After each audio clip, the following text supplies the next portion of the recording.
Welcome to the Counselling Tutor Podcast, the must-listen-to podcast for students of counselling and psychotherapy.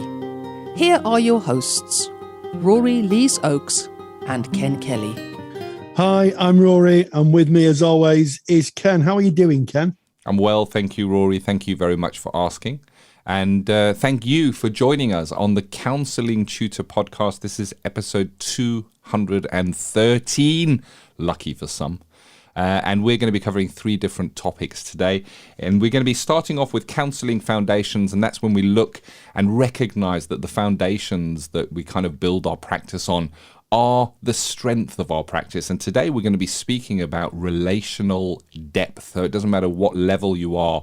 You can be in training or you can have been qualified for 25 years. This is a topic that will interest you.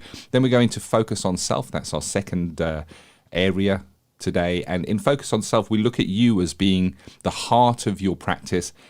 We as practitioners, we need to look after ourselves to be able to be there for others. And today we're going to be talking about failure. And this can be failure as a student. Maybe you have an assignment referred, but kind of what failure, even if you're a qualified practitioner and you face some kind of failure in your life or feel a failure in your practice, what does that look like? How do we deal with that? Because it does come up. And then we go into Practice Matters, where we dip our toe into the world of practice and we look at an element of practice or something we might see in our therapy room. And today we're going to be speaking about role play games in therapy. So there's an interesting one. And we had Daniel Hand, who did a lecture for us, I do believe, Rory, and who you met up with. And we've got an interview. So from an expert, we're going to be learning about role play in therapy. So episode 213. Here we are, and it's a little bit different. And the reason it's different, if you listen to our podcast on a regular basis, you'll notice that the podcast goes into your ears. But prior to kind of starting the podcast this morning, Rory, I actually combed my beard.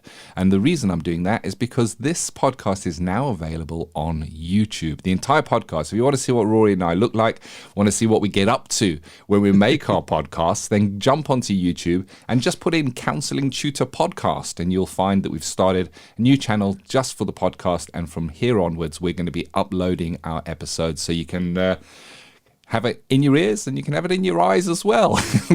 We should use that as a marketing slogan, Rory. You can have it in your ears and in your eyes. It sounds like bad shampoo. So let's start off. We digging into those counselling foundations, and we're speaking about relational depth, Rory. What is relational depth?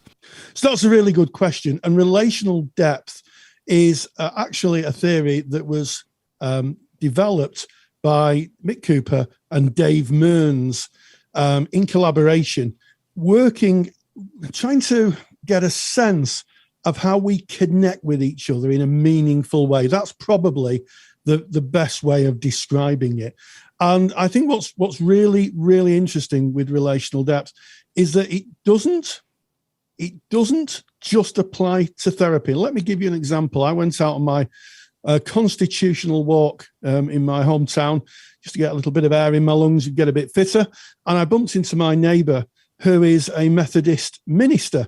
And we had a wonderful interaction just talking about, existence and life.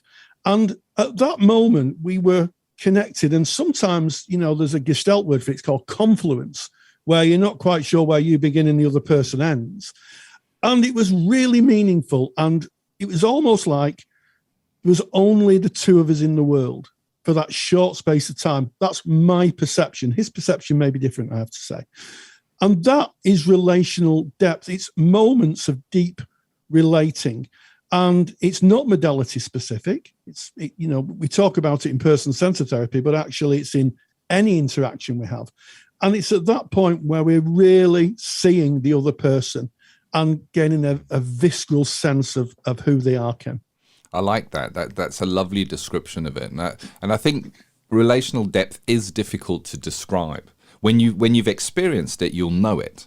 And it's that vanishing. You vanish. You're no longer consciously being competent within the relationship. You're not concentrating on the theory you're using or the skill that you were using. You were just integrated with that client and then with you. at real relational depth. It's almost a magical connection. And you can experience, as you say, Rory, relational depth or the same kind of feeling in other areas of your life. You might be focused on something, be super focused, and then look up and go, wow, where's the last hour go? You're connecting at a very, very deep level. You kind of lose yourself in what you are doing. So that, I guess, gives us an overview of relational depth. And I think a misunderstanding about relational depth is that it's a place that we aim to get to, so that you would start the counseling session, and then as the trust develops within the relationship, so you would move towards this magical place called relational depth. You're now there. You've kind of gone through the barrier and you're now in the relational depth, and that is where the rest of the session will take place, and the rest of the sessions with that client. But that's not how it is. Relational depth are moments where and you will go in and out of that relational depth. It's not somewhere you're aiming to be and to take the therapy relationship. It just occurs when you and the client are kind of melding together, as you say, when you don't realize when you end and they start, Rory.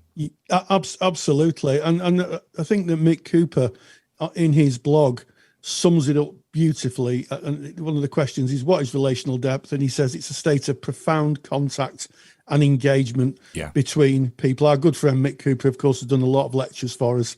And I think that sums it up absolutely, exquisitely, Ken.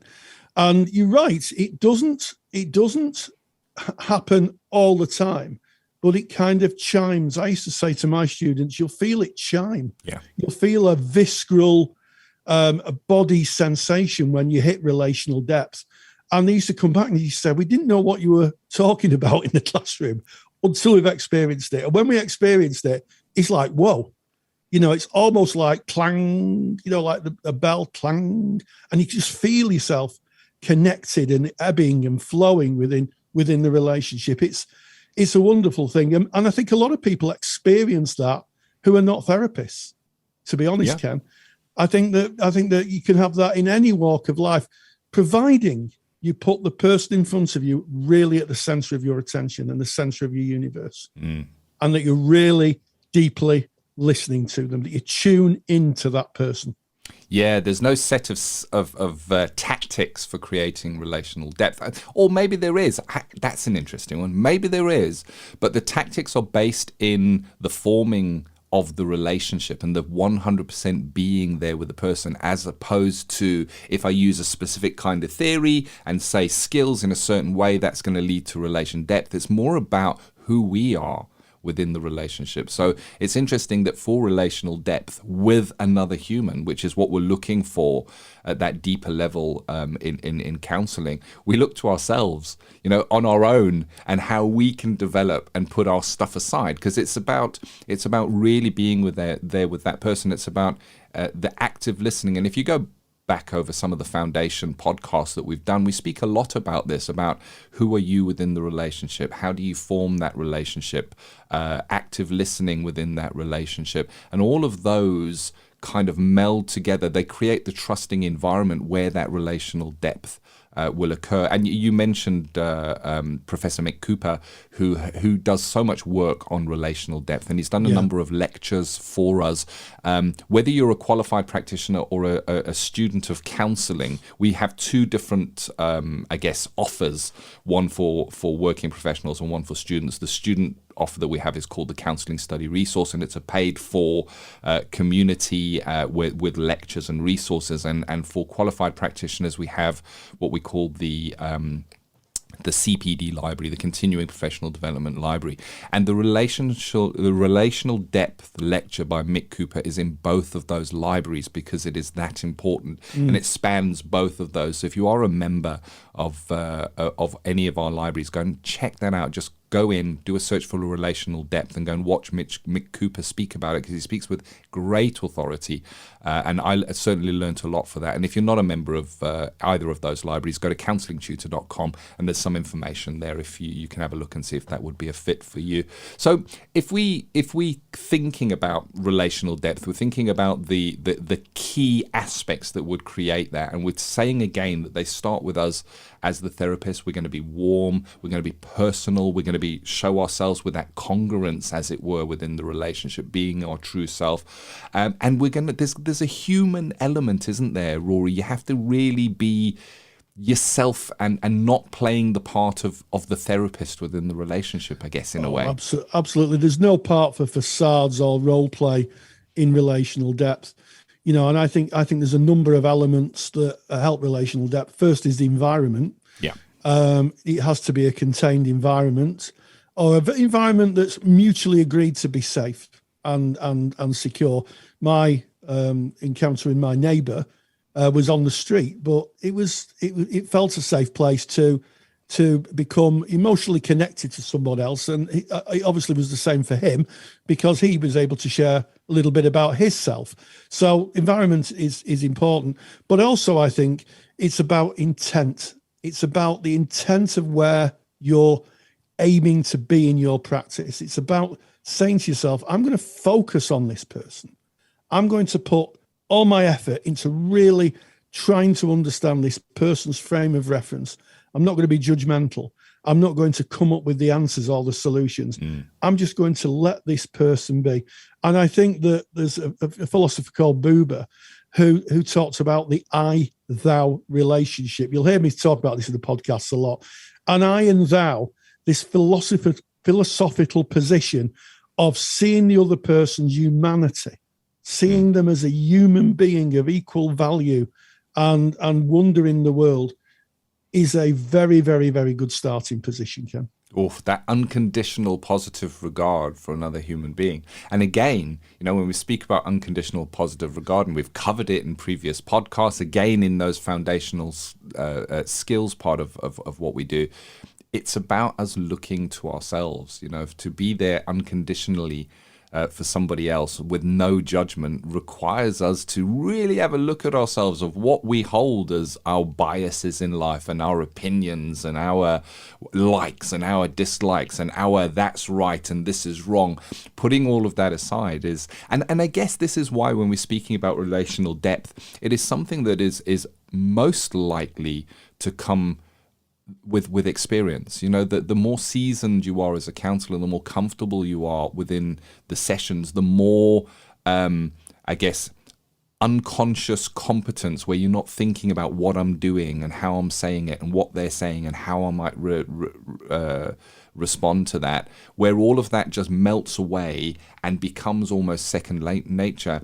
It is more of an environment where we may see that relational depth occurring. And I'm reading from the handout here because I'm cheating. I've got a super duper handout that Rory made that I used for my research when we're preparing for our topic. So relational depth may be hampered by the therapist kind of holding some control over the clients, trying to lead the client in a certain area, in a certain direction, in a certain way. In other words, having an agenda, holding an agenda. We got to get this client fixed. We got to get this client to that point. I really want this breakthrough for the client. Holding those kind of agendas can get in the way of that relational depth.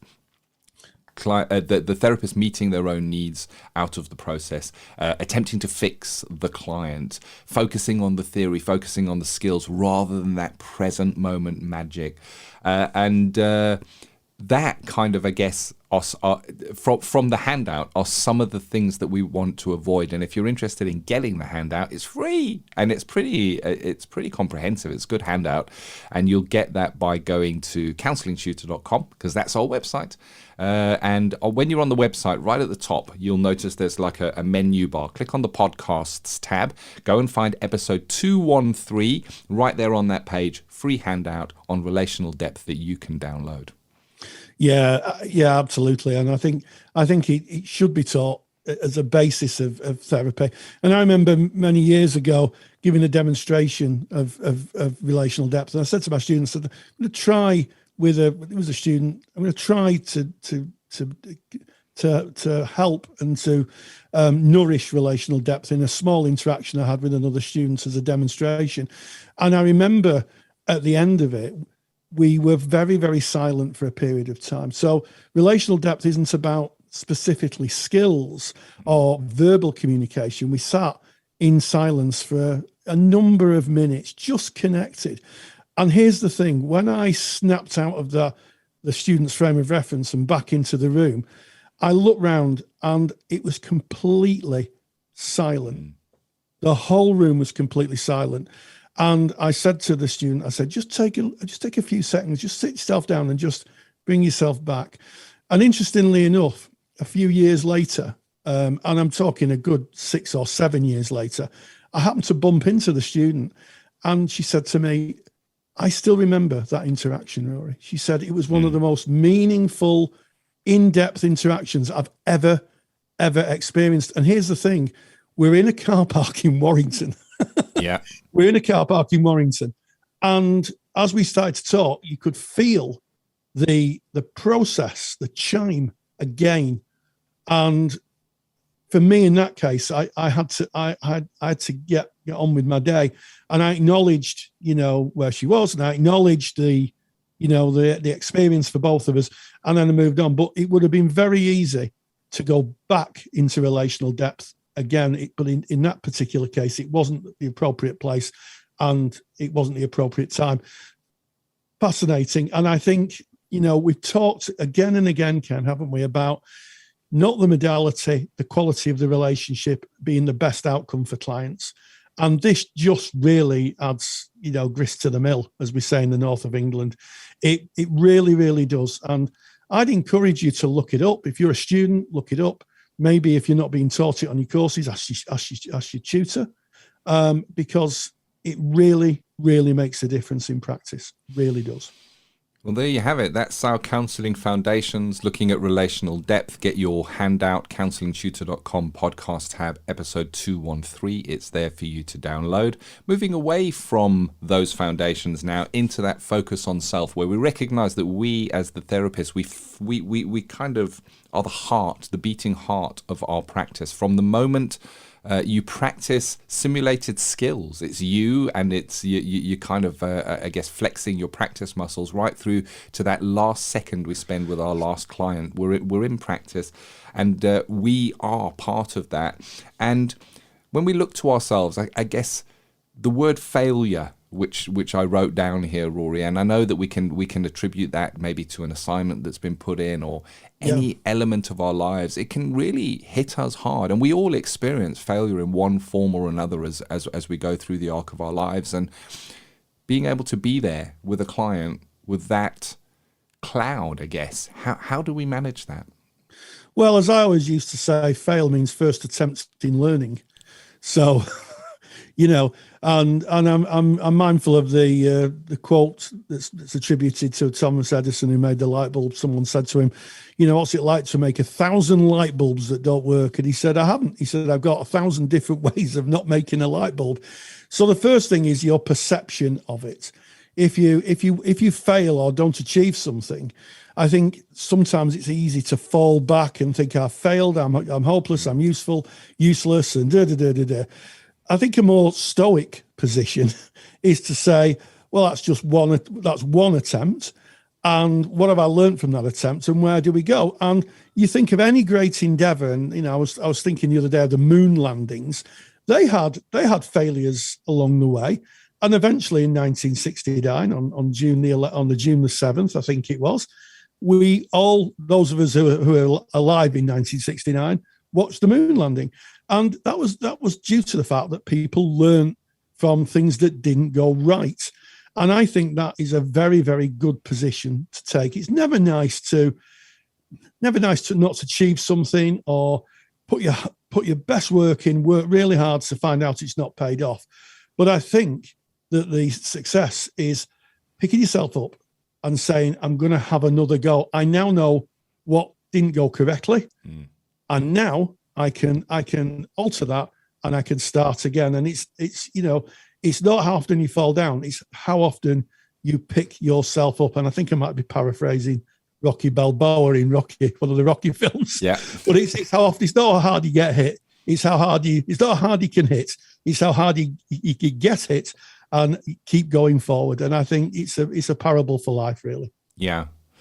It's an interesting one for me, because the word failure, I think culturally, and I'm speaking about my frame of reference of that word culturally, is a negative word. It's a negative connotation that is attributed to that. And I think of going back to my school years, where the worst thing that you could get is a fail. You know, it would be written in red pen on your submission. It would be circled, and there would be an F that was circled, and that that was failure. You it was like you've done something really bad, and I certainly took that as a message into my life, that the word failure means you've done something bad, and through self-exploration and kind of living some life, I needed to redefine what that word is for me, because I fail all the time. Yes. I fail all the time. In the building of Counselling Tutor, Rory and I have failed so many times. We do it almost on a daily basis. And if you're listening to this podcast, you're watching this podcast on our YouTube feed, I'll share with you, we had a failure right in the beginning. We went and edited it out, so you're not going to see it. But No. you know, what did we do? We took it out and we carried on. You know, Yes. it's failing is part of a process of finding the right way. Think about it of being in a maze. If you're in a maze, you're stuck in the middle of a maze and you're trying to get out of the maze. Every time you hit one of those dead ends, you go, it's definitely not this way. And you've learned something from that. As opposed to, oh no, this is not the way out again. Oh no, I'm such a failure. And we can take that on board. And I like how you started, Rory, where you said it's about your relationship with that word. And I challenge you, what is your relationship with that word failure? How does it feel for you when something doesn't go as we expect it to? Because we kind of link in what we expect, and our own expectations are maybe not met because there's some kind of challenge or barrier that stands in the way. We put a label on it. We say, I am a failure. And that is a heavy burden to carry, Rory. Oh, it's a very heavy burden, and it's one that should be put down immediately, one that should be dismissed immediately. You know, I think the best teachers of how to get past adversity are small children. And I was in the park with my grandson, who's 5, and he was climbing up a rope swing or a rope ladder to get to a slide. And he had about 20 attempts to get up, and he'd get up and then he'd fall. And then at one point we had to climb up and get him down because he couldn't get down. and I said to my wife, just leave him. He will find his way. And he just kept going back and back and back and back. And at no point did we say to him, you failed to get up. We said, you need, have another go. Just have another go. And eventually got to the top, and I can still see him now stood at the top like this. And we're saying, hold on, But it teaches us that actually we might need to make lots of attempts at things before we actually get to our destination. And the learning in those attempts is so valuable. If you get to your destination and there's no resistance, the question is, what have you learned? Yeah. What have you learned? I like that. And for me, my motto is one more try. Just one. Just one more try. Just one. And if that doesn't work, just one more. Just one more try. Because there's not a massive commitment in just trying it one more time. No. When you think I'm going to keep on doing this until I get it right, that can look like, I'm sure when Edison was making that light bulb, if they'd have said, this is how many times you're going to have to try to get this right, you might have maybe reconsidered or wobbled a bit. But he was doing it one try at a time. And it's the same with us, it's just one more try. And so many things are left one try away from greatness. And there's a great book that I love. It's called the War of Art. So that I always have to think when I say that, because there's another one called The Art of War. It's not Sun Tzu, The Art of War. It's called The War of Art, and the author escapes me at the moment. We'll put it in the show notes. But in the War of Art, the whole message is that between you and some kind of positive outcome that's going to make a real difference in the world, there is a block, and that block is resistance. And we have to go through resistance. Anything good that we do in life We've got to go through a period of resistance to be able to get to it, to earn that right to go there. We kind of show our worthiness by going through that resistance. And I think not making it through, you don't know how close you are to the end. And I'll share a story that came from a recent peer group meeting that I had, where a peer shared that he took his daughter to a maze, one of these maze, and it was hay bales maze, and she was very, very little, and he could see over the hay bales, so he could see exactly how this maze was working out, but he was letting his daughter lead the way. And she eventually got to a point where she says, "You know what, Daddy, I don't want to do this anymore. I can't find the way out." And he was standing there and he could see that the way out was round the next corner. Round the next corner, he could see that. Yeah. And he picked her up and he put her on his shoulders, and he said, "Have a look." And she said, "Oh, there's the way out right over there, Daddy." She was really one turn away from the way out. And he used that opportunity to say, never give up. Always give it one more try, because you never know how close you are to that breakthrough. So one more try, that's my motto in life, Rory. It's a great story. And this comes up a lot in our Facebook page, doesn't it, Ken? We have a lot of people who come into our Facebook page and say, I've tried this maybe in my counselling business and I've failed at that, or my assignments failed. And, we're such a supportive group. And if you want to join our Facebook group, it's Counselling Tutor in Facebook. Just type it in, knock on the door of a closed group. Our wonderful, caring moderation team will let you in. Join the thousands of like-minded people studying, qualified practitioners, supervisors, and a soupçon of tutors that are in our group, and and interact. And you'll see. And one of the wonderful things I think, Ken, about the Facebook group is you'll see people saying, "I'm really struggling. And all of a sudden they'll say, "I've kept going, I've persevered, and I've done it." Yeah. And the question any good teacher asks, I think, is, "What have you learned? What have you learned from that?" Yeah. And that is the most important thing. The learning between attempting and not getting there and attempting and getting there is what you take on to the next thing in life that you approach. I like it. There's nothing more to say on it. That's a beautiful way to to put a full stop at the end of our focus on self. And we now move swiftly into practice matters, where we look at an element of practice. So if you're a qualified practitioner, it might be an element of running your practice on a day-to-day basis. It may be a presentation, somebody that may come to you and something that they may bring, or it may be a technique or a way of working. And today it is a technique, way of working, and it's about role play in therapy, or games, role play games within therapy, from Daniel Hand. Now, Daniel, you met up with Daniel. He did an interview. What can we expect from this, Rory? Well, I mean, my interest was piqued because there was an article in the January 2022 BACP Today on that Daniel had written about role-playing games, things like Dungeons and Dragons. That would be a role-playing game, how they're used in therapy. And I thought, I like people who plow new ground.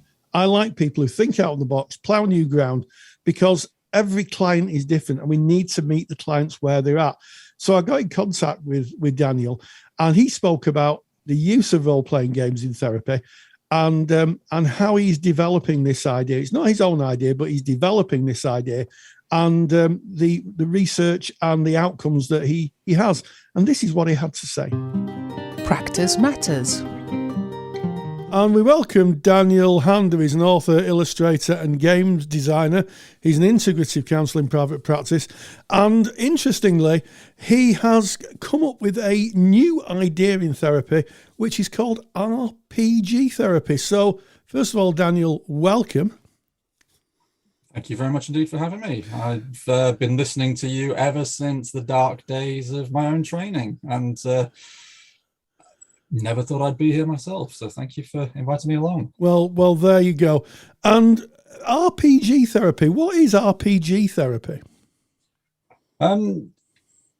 RPG therapy is essentially therapy making use of RPGs, funnily enough. An RPG or a role-playing game, or a tabletop role-playing game, or a pen and paper role-playing game, or any other phrase you want to use, basically involves a group of people, usually 5 or 6, sitting around a table, making up stories, creating characters, going on adventures, rolling lots and lots of dice. I won't show you my dice collection here, but it is rather terrifying.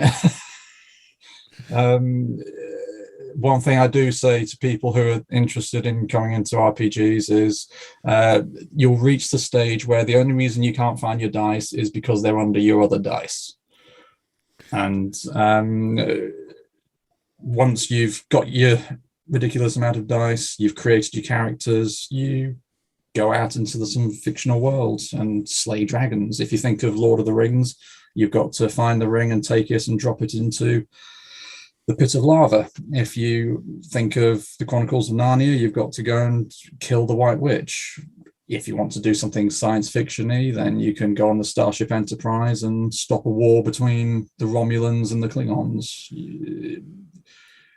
You can do pretty much anything in RPGs, and if you can do pretty much anything in RPGs, then it's magic for therapy. I think what's really interesting, you've had an article published in BACP magazine in the December 2021-22 entitled "Battling Demons," and I think one of the things that I picked up on is you say to the players, these exercises are nothing less than an escape from the real world, a chance for them to become whoever and do whatever they wish, no matter how impossible, daft or morally questionable these things may be. How does using a game of dice and a role-playing game facilitate the therapeutic kind of movement, Daniel? Well, just to pick up on something you said a little while ago, you said that I'd invented this. I would love to claim responsibility for it, but I'm afraid there are a few therapists over in the United States who've been doing it for a little while. But we each have our own different approaches to it. But I think the common thread that you'll have going through all of it is you can take this client, and they can be of any age. I've got an 11-year-old client, and I've got a client in their 50s. You can put them in a situation where everything's at arm's length. So if they're being bullied, for example, well, they're not being bullied, the character is being bullied, and they can see, okay, well, what's the character doing? What would you say to the character? What do you think the character's feeling? How are you feeling? And by giving that arm's length, it grants that little bit of freedom to make mistakes. And you'll know as much as I that 99.9% of clients are absolutely terrified of making mistakes. Absolutely. And I think that's an interesting one, because what I'm hearing is that the client can live kind of vicariously through the character and can express emotions, make mistakes, take actions that maybe they struggle to do in real time. Absolutely. I mean, I think one of the phrases I use in the article is that players can literally get away with murder. I mean, I'm not saying I would encourage your client to go around killing every character they see. That might hint at deeper problems than they've come to counselling initially for. But if, for example, they were to kill somebody in the game, the police aren't going to come knocking because this isn't real. You'd explore it. You'd look at, okay, well, how do you think the character felt doing that? What would you say to the character in these situations? But the danger of punishment isn't there. There'll be consequences. If you do your job properly, there'll be consequences in the game. For example, you might meet the deceased's family later on, but they're not going to be hauled off and the key thrown away. And that can be in anything. I mean, I think I used this client as an example in the article, but there was one young man I met years ago. He described to me at one stage how it had taken him half an hour to decide whether or not he wanted to eat a banana or an apple. And, a crippling fear of making decisions. Well, that RPGs are perfect for that, because you can make any number of decisions and see, well, actually, the world hasn't ended, the sky's up there. And that gives you practice. You can just practice making decisions. You can see, well, that person made this decision. Does that mean I can make my decision? And you can both learn through the character, but you can also start to kind of become your character, which is very exciting to watch. I think that's really interesting. The fact that people can find the person they are through vicariously integrating with other characters. One of the things I really picked up on, and something I've had a little interest in, is the idea of storytelling as a communal activity. Stephen Fry, the author, broadcaster, mentioned this in a recent interview, and saying that we've lost the art really of storytelling, sitting around the communal fire telling stories. And I just want to pick up on that idea of, as a therapeutic intervention, being able to tell a story and make sense of our world within it. Oh, well, first you're going to have to signpost me to that interview, because A, Stephen Fry is amazing, and B, Stephen Fry talking about stories. Yes, please, I'm in. Yes, and storytelling is one of the oldest, if not perhaps the oldest, quote-unquote profession in existence. I mean, RPGs, as currently understood as an industry, have only existed for about 50 years, but they're really just a continuation of this age-old practice of people getting together and telling stories about literally anything. They can be fairy tales, they can be stories told to teach lessons, they can be religious, they can be mythological. I mean, obviously, the oldest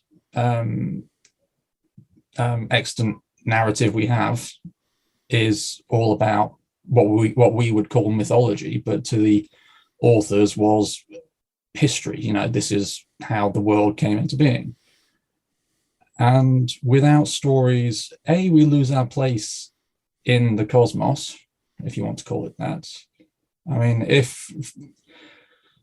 just to get political for an absolute bare minimum of a moment, if more people were open to telling each other stories about politics, be they, I don't know, Brexit or the coronavirus, for example, or presidential elections, we'd get on a lot better.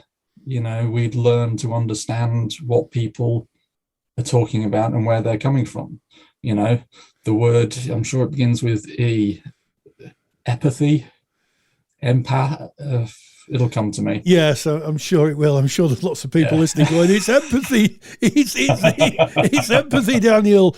Empathy. Yeah, that's the one. And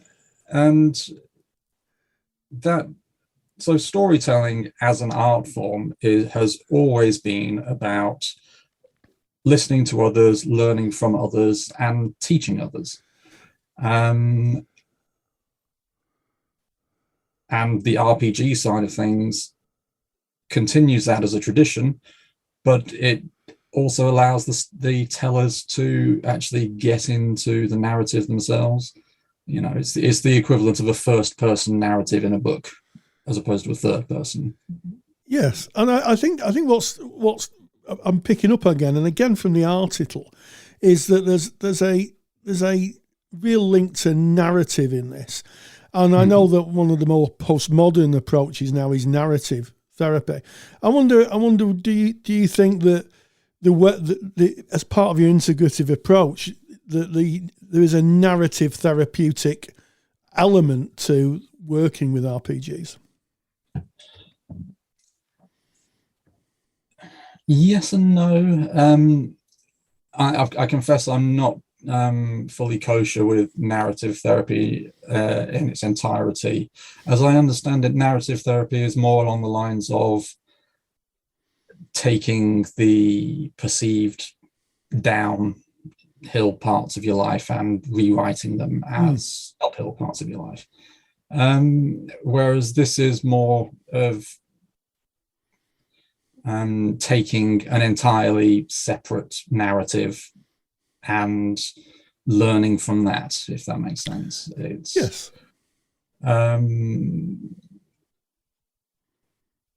I had something then, but deep and meaningful, but I'm afraid it's gone. Well, there you go. That happens to us all. Tell me, Daniel, how do the clients react to this kind of approach? What do they say after you've maybe worked on a series of therapeutic engagements with them using this approach? What's their views? What's their feedback? I'm trying to think if I've ever had an experience and I don't think I have, other than, oh my God, this is amazing. Can we do it again next week? Well, yes. I mean, I think the client's views should always be taken into account, and I think that's quite an endorsement of what you're doing, isn't it? If a client's saying that to you, absolutely. And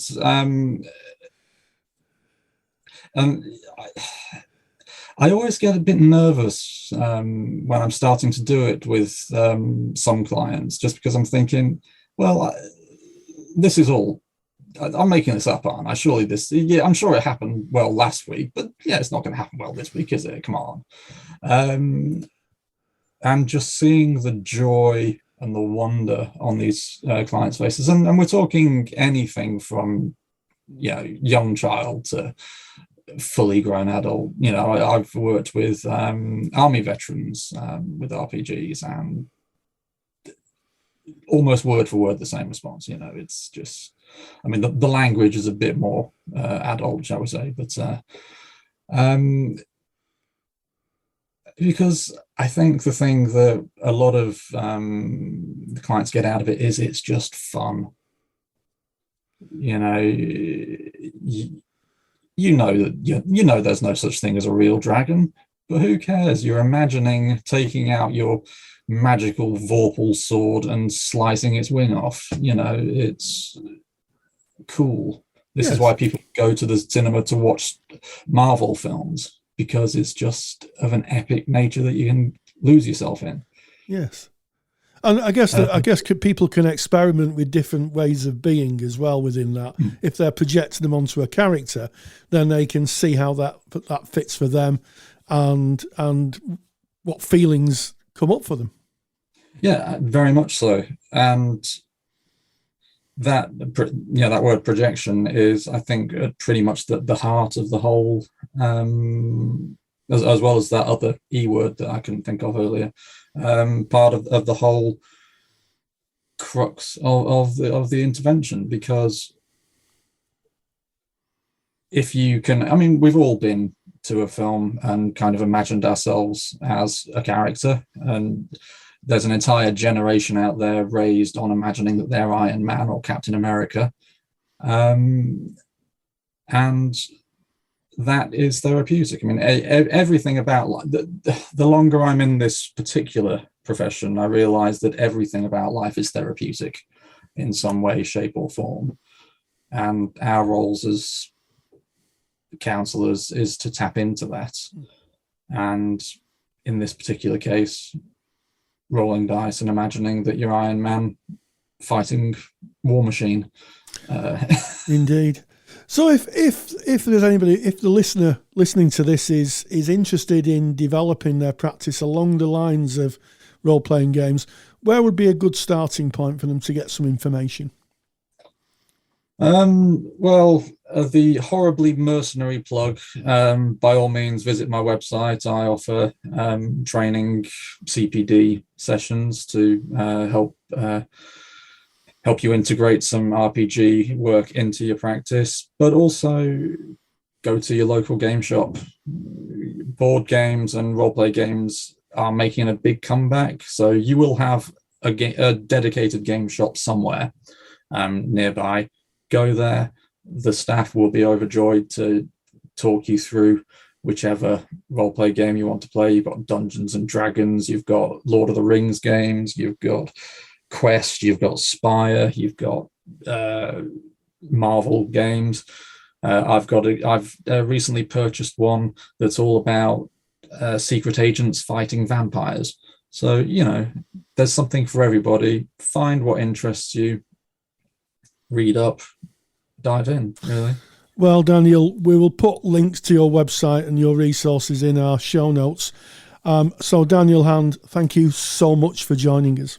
Big thank you, as always, to Daniel Hand for that amazing interview. Really interesting. And thank you again to you, Rory, because you kind of hosted that, and you're always taking your time to meet with people, to seek out the right people to bring to our audience. And I hope that you got some value from that. And of course, if you enjoyed what you heard and you want to dig a little bit deeper into what Daniel was talking about, Daniel is doing a lecture for our Counselling CPD library. It's for qualified practitioners. If you're a qualified practitioner, you want to join our Counsellor CPD library, just go to counsellingtutor.com. All the information you need is right there on that page. And there it is, Rory. This has been episode 213, our first podcast, history in the making, that has gone out both audibly and, of course, on our new YouTube channel, Counselling Tutor Podcast.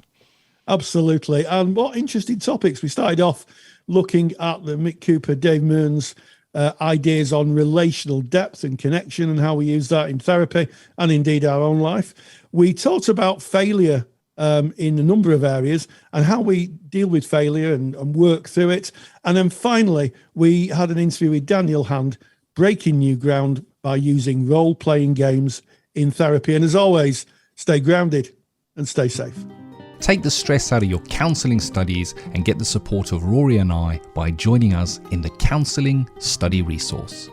Counselling Study Resource, or CSR for short, is the world's most comprehensive assignment guidance and study support resource for students just like you of counselling and psychotherapy.